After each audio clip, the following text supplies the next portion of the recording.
कितने साल बाद आप हजारीबाग आए? हजारीबाग की यात्रा 47 साल के बाद हो रही है। और कैसा लग रहा है हजारीबाग आया? बहुत अच्छा लग रहा है।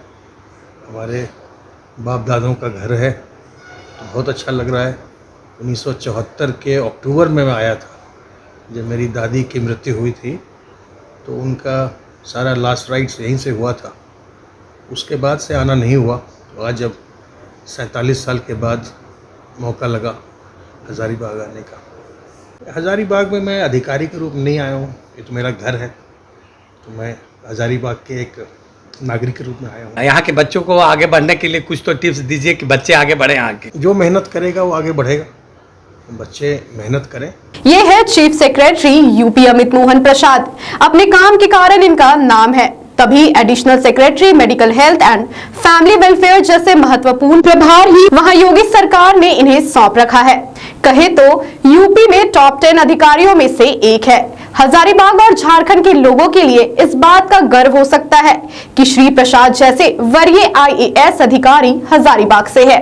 इनके पिता ललित मोहन प्रसाद की गिनती अपने समय में यहाँ स्कूल और संत कोलंबा कॉलेज के जीनियस छात्रों में होती थी। गुमला कॉलेज के बाद बेगूसराय के कॉलेज में प्रोफेसर हुए और वहीं इंग्लिश के हेड ऑफ द डिपार्टमेंट से रिटायर हुए।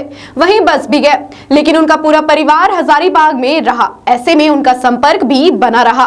2 पुत्रों में एक अमित मोहन प्रसाद नेटरहाट में पढ़ाई की। 87 में UPSC में सफल हुए। 47 साल बाद उन्हें हजारीबाग आने का मौका मिला। कुछ घंटों के लिए आए और यहाँ पहुंचकर खुशी का इजहार किया। छात्रों के लिए यह संदेश दिया कि मेहनत जो करेगा वो सफल होगा। सफलता की सीढ़ियां चढ़कर IAS और IPS बनकर न केवल झारखंड बल्कि देश के अन्य भागों में अपने काम द्वारा इस जिले और राज्य को गौरवान्वित कर रहे हैं ऐसे अधिकारी। आइए देखते हैं ये खास रिपोर्ट। सरकारी सेवा में उच्च पदों पर आज हजारीबाग के कई लोग हैं जो अपने कार्यों से अपना परचम लहरा रहे हैं। अभी हम बात करेंगे IAS और IPS बनने वालों की, जिन्होंने अपना ये सपना पूरा किया। इनमें BPSC या दूसरी सेवा से प्रमोशन लेकर IAS IPS बनने यहाँ की कईयों का ख्वाब पूरा हुआ है। वैसे सीधे UPSC से इस सेवा में जाने वालों की बात करें तो अब क्रेज ऐसा है कि यहाँ के युवा अच्छी खासी संख्या में सफल हो रहे हैं। पहले भी यहाँ से IAS IPS बने हैं, जिनमें आज कई केंद्र या दूसरे राज्य में उच्च पदों पर हैं। ऐसे में सवाल ये है कि हजारीबाग से पहले IAS या IPS कौन थे? जब आवाज डेली हर्षी टीवी ने इसकी पड़ताल की तो कई नाम आए। आजादी के बाद डिप्टी कलेक्टर से IAS बनने वालों में पहला नाम PWD रोड निवासी द स्ट्रीट हाउस में रहने वाले यमुना प्रसाद का नाम आता है। उच्च पद पर रहते हुए वे बिहार से रिटायर हुए। उनके पुत्र उमा शंकर प्रसाद UPSC से सीधे सफल होकर 60 के दशक में IAS बने। इनके पीछे दया शंकर प्रसाद DSP बने और बाद में IPS उन्हें मिला तो IG से रिटायर हुए। इसी दौर में सीधे UPSC से IPS मुख्यमंत्री KB सहाय के पौत्र नीरज प्रसाद असम कैडर में DC समेत कई पदों पर रहने के बाद नौकरी छोड़कर वर्ल्ड बैंक प्रोजेक्ट में चले गए। IAS में मेहर चंद सुवर्णो और IPS में इनके भाई RD सुवर्णो भी चर्चा में रहे। सीधे IAS बनने में तब एक नाम कुम्हाटोली पारनाला निवासी संत कोलंबस के प्रोफेसर आलोक चंद्र रंजन उर्फ झगरू राम का भी रहा। तब उन्हें UPSC में 1360वां स्थान प्राप्त कर इस सेवा में आए। यहाँ के हेमंत कुमार सिन्हा भी तमिलनाडु कैडर से चीफ सेक्रेटरी होकर रिटायर किए। वे अपने समय में संत कोलंबा कॉलेज में बॉटनी टॉपर रहे। अभी कार्यरत IAS IPS में IAS अमित मोहन प्रसाद चीफ सेक्रेटरी यूपी के अलावे कई नाम हैं।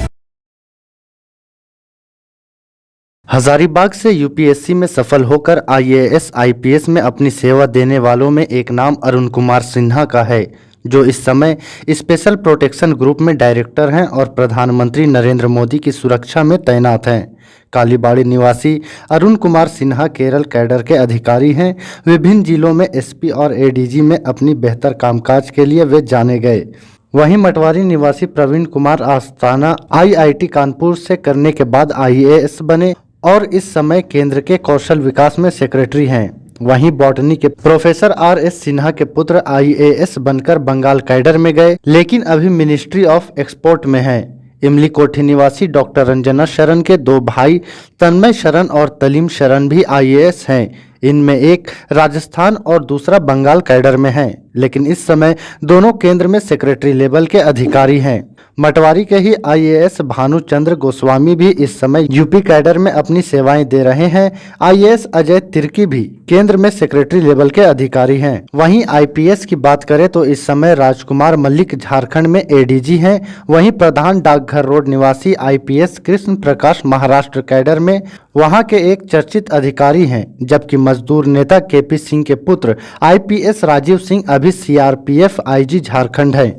वहीं हजारीबाग के IPS प्रभात कुमार अभी झारखंड में DIG हैं। हाल के वर्षों में UPSC में सफल होकर IAS बनकर सेवा दे रहे अधिकारियों में राजेश अग्रवाल का नाम है। वहीं कई युवा चेहरे यहां के हैं जो या तो दूसरे राज्यों में कार्यरत हैं या अभी ट्रेनिंग पीरियड में हैं। यह सब बताता है कि आज IAS IPS के प्रति क्रेज भले दिख रहा है, पर यहाँ के लोग पहले से इस सेवा में जाते रहे हैं। हाँ, अब इसके प्रति युवाओं में कहीं अधिक झुकाव यहाँ हो गया है।